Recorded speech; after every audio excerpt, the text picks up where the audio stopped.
Hi everyone and welcome back to our White Walker costume project, and in this episode we're going to be looking at casting the face sculpt that we made in the last episode, and we'll be using exactly the same materials from last time, so nothing should change there. Mostly we'll be using the plaster of Paris and bandages, but obviously you're going to need the face cast that you made last time, the sculpt.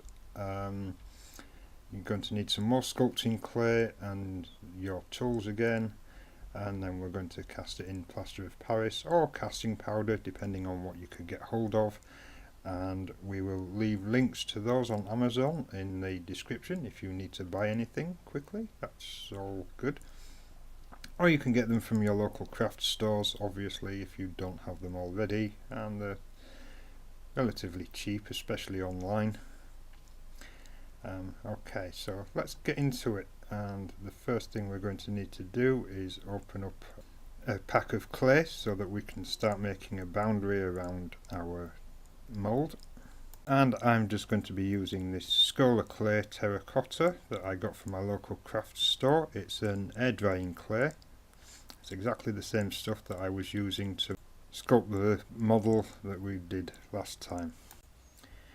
So we'll just open up our clay nice and easily, and the first thing we want to do is to cut it into even strips, and I'm just going to use my scalp tool, but ideally you could use a craft knife to get some nicer cuts. I think this clay actually has some fibres inside it that make it a bit awkward to just carve with the sculpting tools.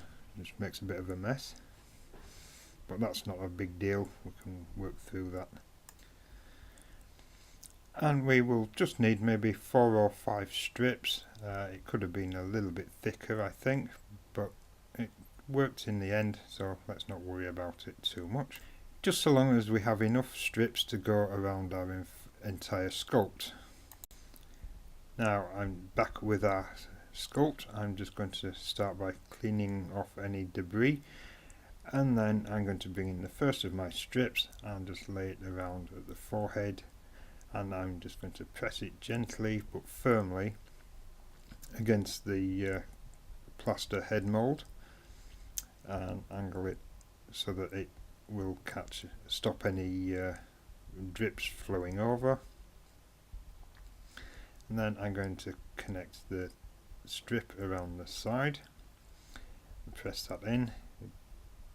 Did take a little bit of doing to stick this on. It tended to want to fall off, and ideally I don't really want thumbprints in the thing because that's going to leave pits where the plaster can sink into and it can get stuck to the clay, and it's not too big an issue, but it can cause you to damage the mould when you take it off.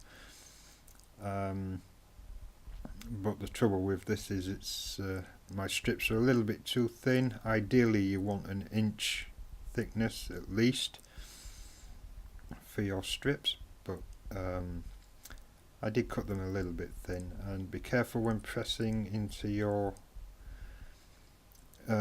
mold, into your sculpt, that you're not actually touching the sculpted clay. You don't want to be deforming any of that and getting fingerprints in. That would be bad. And now I'm just going around, I'm doing the chin, and as you can see I'm trying to make it into like a bowl so that the plaster can sit in it, but the strips aren't too high, and I'm pushing the plaster off, pushing the strips off, which is annoying. And here you can see the problem I had because the strips are too thin.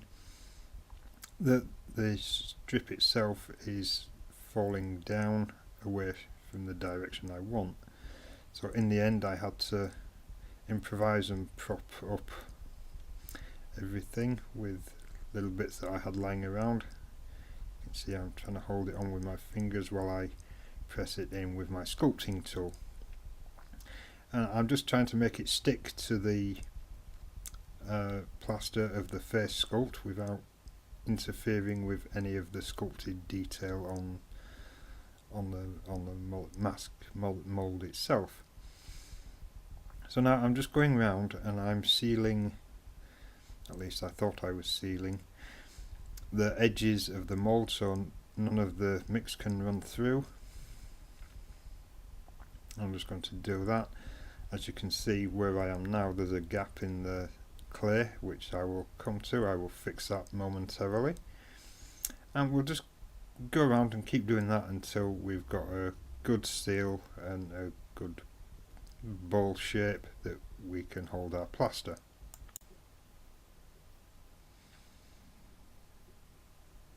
I'm just going to quickly time lapse through the rest of this until we reach a point where something new and interesting happens. Just being careful how you hold the mould. You don't want to drop it, that would be a big disaster. Okay, so now I'm coming in and I want to add a little few points around the inside of the cast to act as leverage points for when I come to demold the thing, because it's going to be quite tricky otherwise. And these little points are just little triangle shaped wedges of clay that are butted right up against the strips that we've just put on, and they're just going to give us some points where we can stick in a screwdriver or a pry bar. Probably not a pry bar, that would be a bit extreme. Maybe a screwdriver or something, just to give us a little bit of leverage to break the seal and pull out the mask. So we just go around and put maybe half a dozen of these leverage points in around the mask, and then it's a simple case of going around and smoothing out the clay strip, and we're aiming to get it a nice seal where none of the casting clay plaster can fall out. And as you can see, I'm using random things to wedge up that soft edge which was falling down, and I stupidly used a sponge to hold that, and that made a bit of a mess later on, but not to worry, needs must.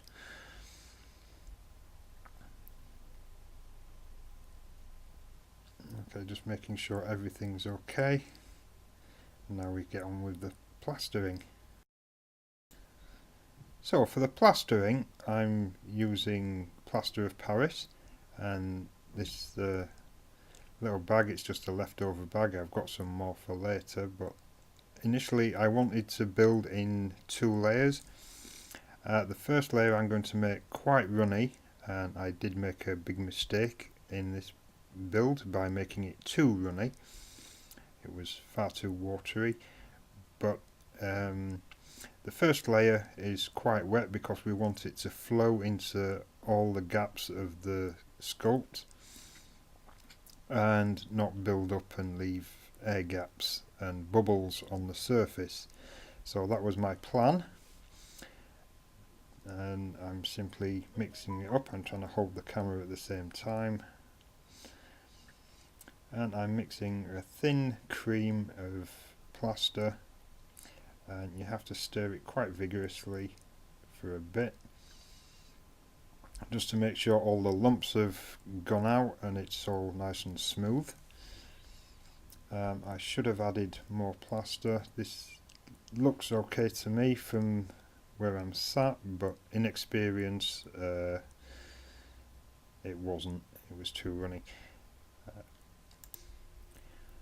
So once we've got it smoothed and mixed thoroughly, we can just gently start to pour it on, and as you can see, it just flows like thin milk, and that wasn't really what I was after. I wanted it to ooze more and be a bit thicker so it stuck to the surface a bit better. I'm using a brush just to try and tease it into place and pouring it on in sections. I should have stopped after I made the first pour and mixed it up a bit thicker. as soon as it flowed off the edge I should have stopped, yes. But I didn't, I carried on, persevered like a fool. Hopefully you can learn from this mistake. I'm just using a brush to gently tease it into the gaps. I'm using an old brush because it's the only old crappy brush I've got that I didn't mind getting covered in plaster. As it happened, it all washed out nicely, but you can never tell. I could have ruined a good brush, and I think next time I would use a softer brush because I felt this stiff brush could scrape the mould as I was prodding and make a few messes. So another tip there, use an old brush but use a soft brush. Now the thing about this kind of clay is it can take quite a while to go off, but once it does start going off it goes really quickly. So while you've got a bit of play time with it, it's a good idea to make sure you've got a good even coverage as quickly as possible before it starts to set. And with it being this wet, it's going to take a while before it starts to set, and that was one of my big annoyances because I wanted to start pulling this goop from the edge up over the model, and it just wasn't setting fast enough, so I had to just play around and hope for the best. Also, another thing about plaster of Paris is that the thinner it is, the more it's going to sink into the details and get you a nicer finish on your final cast once it's dry. But also, the thinner it is the weaker it is. The powder, the plaster will set in a weaker state. It will be more likely to crumble and powder. So that could be a problem with the durability of your mould. It's plausible that you could only end up getting 3 or 4 masks out of it, which would be a shame, especially if you're on production. So with this thinness that I'm using, it's not going to be an ideal movie level finished result, which is a reason that you should do it a little bit thinner. It should flow a little bit more like a gel than milk. It should ooze where you want it and stick. And I'm just going to go finish painting this in.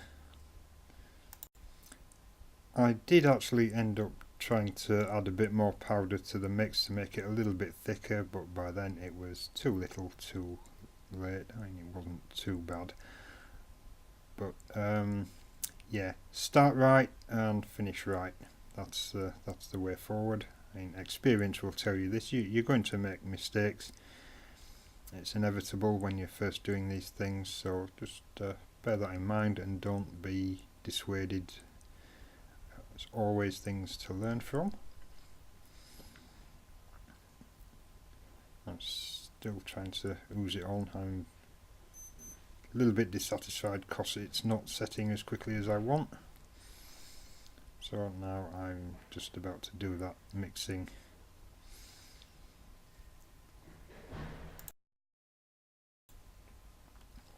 And eventually it does start to go off, so that is helpful. It did get quite frustrating there for a while, but once it did start setting, I could ooze it in. See, now this is a lot better, it's a lot thicker, and if we'd started with this we would have had a much nicer end result. Not to say that the end result that we achieved wasn't nice, but could have been better. I would have been more satisfied. Okay, so once we've got this first layer down, then we can move on and we can start adding a second layer. And this time I'm going to make it to a proper consistency, because this time this is the main bulk of the mould, so we want it nice and thick, so it's going to set rock hard and be a nice smooth consistency that we can shape and look after. So basically I'm starting off, I'm just shoveling several handfuls into the bowl of water, and again a small mistake is that I mixed up too much this time, and I didn't want to waste it, so I just ended up piling it on until we had a ridiculously thick mask. But again, experience tells us how much we need to use. So I'm just mixing this up to a nice consistency, and again I made a small mistake in that I mixed up too much, as it happens, but that's not such a big deal, except it's a bit of a waste for making one mould, having this much plaster. And it's still a bit thin. This is ideally how I would have had it on the first layer. I'm just going to add a bit more of the plaster and thicken it up.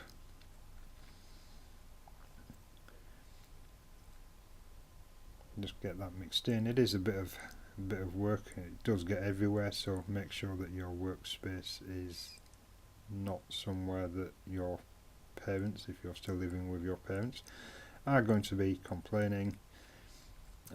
And we do have a few youngsters watching, and I wouldn't want them to get into trouble for messing up the mum's kitchen or whatever, or even girlfriend's kitchen, depending on who you're particularly living with.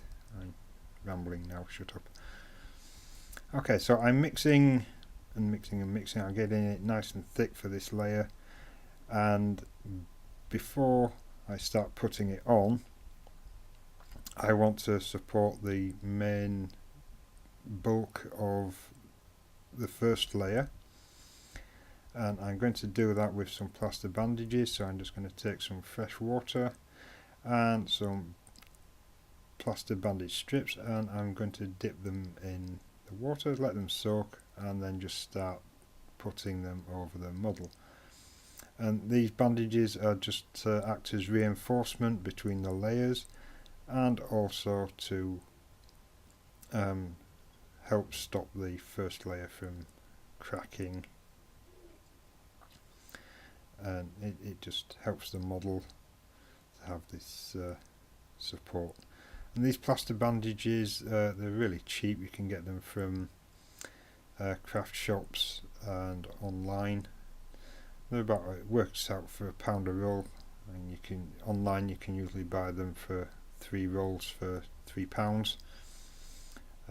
Maybe around $4. I don't know the conversion rates. I'm not that up on things like that. Local currencies and things. Anyway, we're just going to make sure that everything is supported.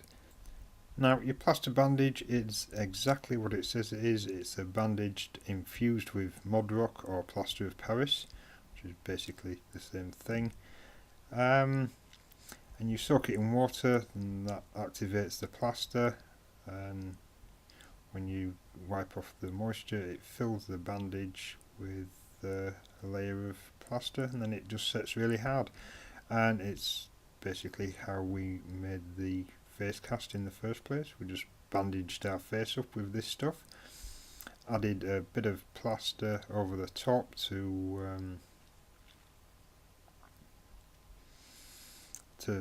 bind it all together, and then we let it dry and peeled it off and filled it with more plaster to make the cast. Dead easy. Okay, so now I've got my bandages on, and my big ball of plaster is starting to look quite nice and thick. I'm going to just start to pour it on. when I'm satisfied that there's no lumps left. However long that's going to take. Okay, so we now just need to start pouring it on and then just dab it into place, and do that until we've thoroughly covered the model. And as I was saying, we had a problem with the previous mould and it overflowed a bit because we made too much. And this is a good consistency, but it will go off a lot quicker than the wetter stuff. So I mean, there's no real rush as there is with some things where you only have 5 minutes of working time or even less. I mean, I don't understand how people can use silicone when it goes off after like 3 minutes, including mixing time. It's like ridiculous. How are you supposed to get a decent mix with only 3 minutes of mixing? Still, it's one of the things I'll have to learn. So now I'm just making sure that this plaster goes down into all the gaps and makes a nice seal and covers up all the area. As I said before, we made far too much, and now I'm just having to pile it on any old how, whereas we could have already been finished. It's a little bit awkward, but that's learning curve.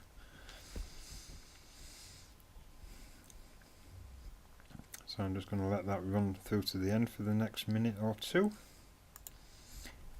And as we get towards the end, it will start to set off and we can begin to shape the top. And we want to be able to easily set the mould down on the table. So if I get my bowl out of the way, you can see what I'm doing. So I'm going to start making a flat surface so that it can be sat down on a table while I'm pouring in the latex and things. Later on, I'm just pulling that off and make it smooth, and then all we need to do is let it set a little bit and then carve in the name of the mould. And this is my Mark II walker. My Mark I I did in 4 pieces. It was a disaster, so we won't talk about that. And then we just leave it to cure, and this stuff you can tell it's curing because it starts to get warm, and then once it's cooled down we can consider it finished. And I'm going to leave this overnight. I'm just going to put a cloth over it just to stop, well, there's no reason to put a cloth over it, I just do anyway just to cover it up, and I'll leave it overnight, let it cure, and I'll come back to it in the morning.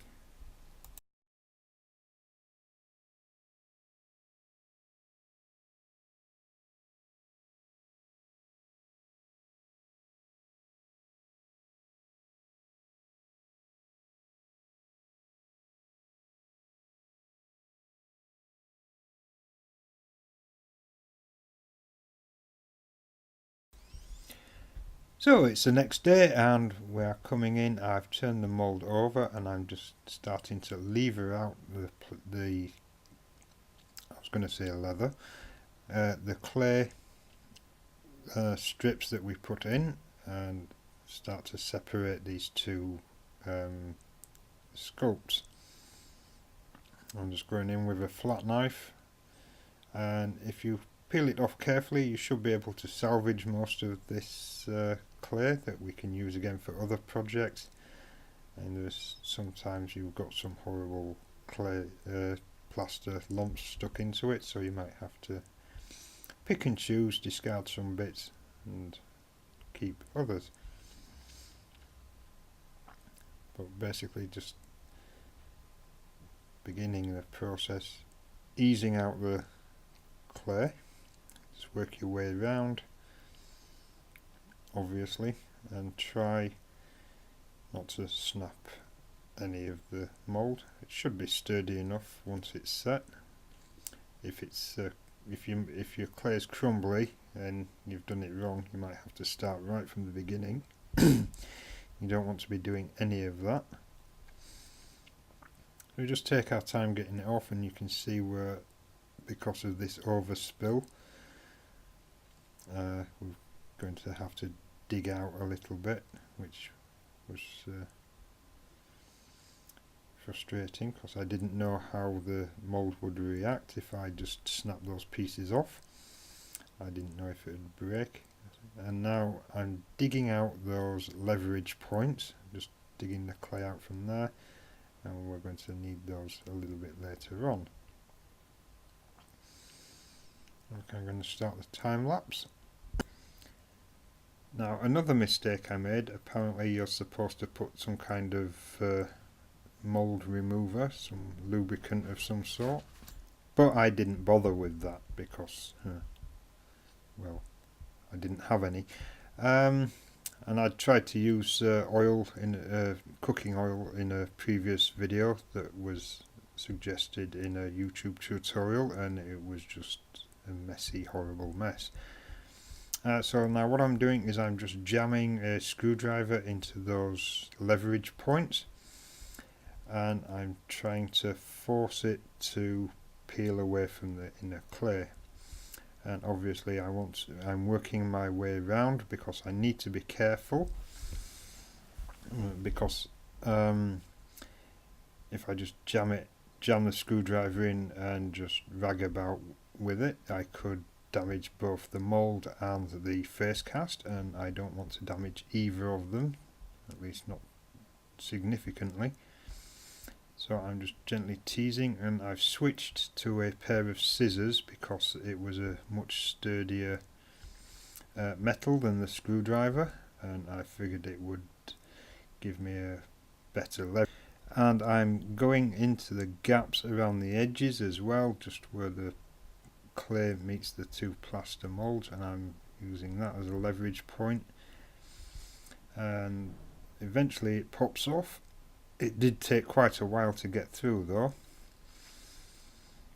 and then finally we simply need to peel out all the clay. I mean, I was a little bit disappointed that the clay stuck to the inner mould, but I kind of expected it as well, so I'm just peeling it out, knowing that if this mask is wrong, that we would have to start all over again because we have literally destroyed our sculpt, and that happens quite often. And I'm just going to look inside and have a look at some of the detail, and it looks okay. Everything seems to have, it seems to have taken the impression nicely. So I'm just examining it, and I can see there are one or two little holes where air bubbles have been present, which is the whole point, was trying to avoid those. And so I will clean the clay out. I'll just run it under a cold tap and use a soft brush just to clean off any clay that's still stuck to the inside of the mould. And I'll just peel the rest of the clay off my face cast. I'll also wash that under a cold tap. I'll use a soft toothbrush just to scrub it clean. This cast will be okay for reuse.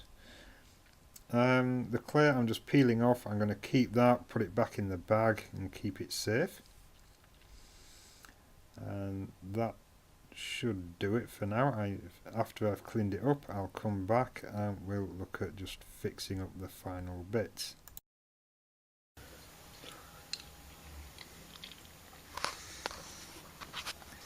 Okay, so now our cast's dry, we need to just go in and check for holes. As you can see, if I get the camera right in there, there's a few areas where air bubbles have become trapped, and they've left some holes in the surface. Let's see if I can, there's one. So we need to fix those, otherwise our mask is going to be horrible, and we'll cover up these keying holes that you can see here. So you can use a number of different things, car body filler, just mix up another batch of plaster, and I don't like to mix up the plaster because for the simple reason it goes off far too quickly, and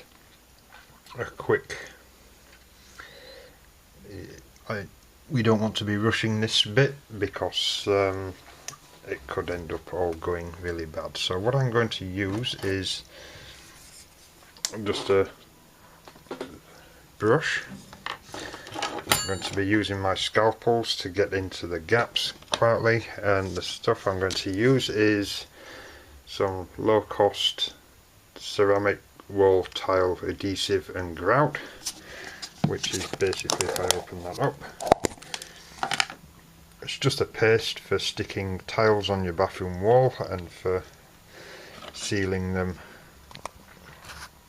between the gaps. So first thing we need to do, I'm going to take a small piece, just a tiny speck on the top of my spatula, and find one of these holes.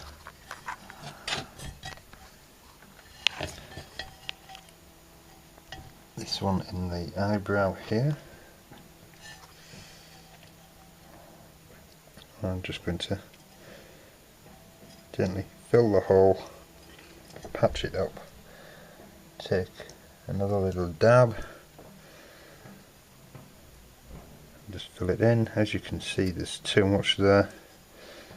With this we can just scrape it off, apply it to the next hole, and just gently go around, fill in all those holes.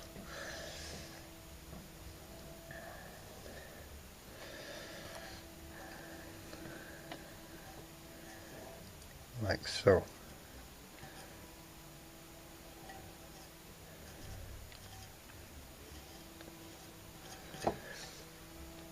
And this is going to end up with smooth patches on our model. I'm just trying to grab another dollop of this stuff. Yeah, it's going to leave us with smooth patches, but that's okay because we're going to take our brush, once we've got the stuff filled into the holes, and we want it in as much level to the surface as possible. Okay, then we're going to take our brush and just dip it in some water like so to make it nice and damp, and we're going to brush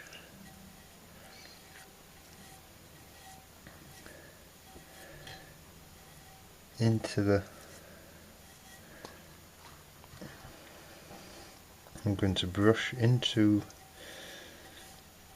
the crease and just smooth it out along our lines of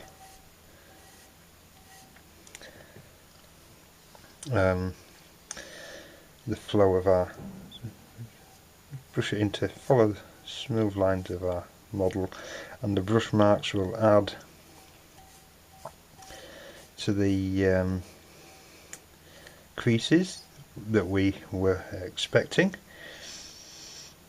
and eventually we will smooth out these gaps and make them look like they were meant to be there.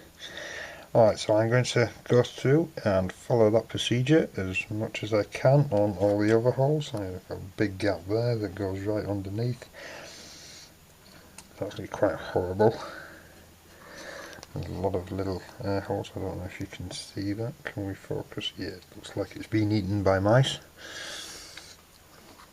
So yeah, I'm going to drop the camera and go through that slowly, and then we will get back to recording.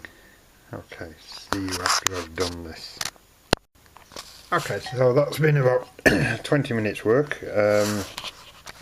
I've filled in the major holes, and as you can see, just by using a wet brush I've managed to blend it into the surroundings somewhat. We'll have to see how it goes. I might have to add a new layer once it's dried in certain places, but we'll see how that goes. But you can see the brush marks have added, it's a bit blurry, no focus on this camera. The brush marks have added that little bit of extra detail to the new filler, and most of the holes have gone, you can't really see them, and once it's dry those holes, that filler will blend in nicely, and we can then hopefully go in and do a test mask with a little bit of latex and just see how it fits. I'm not going to do a full mask straight away until I've got the costume ready, but I need to know that the thing is going to work once I am ready with the rest of the costume, otherwise it'll be too late and we will be basically screwed. So let's move on to the next part of the project, which is the costumes, and we'll talk about that in the next video. So thanks for watching this far, and if you could like and subscribe to this channel, that would be awesome, and we will get you more content as soon as it happens. And also don't forget we have another channel on digital compositing. So good evening and see you in the next one.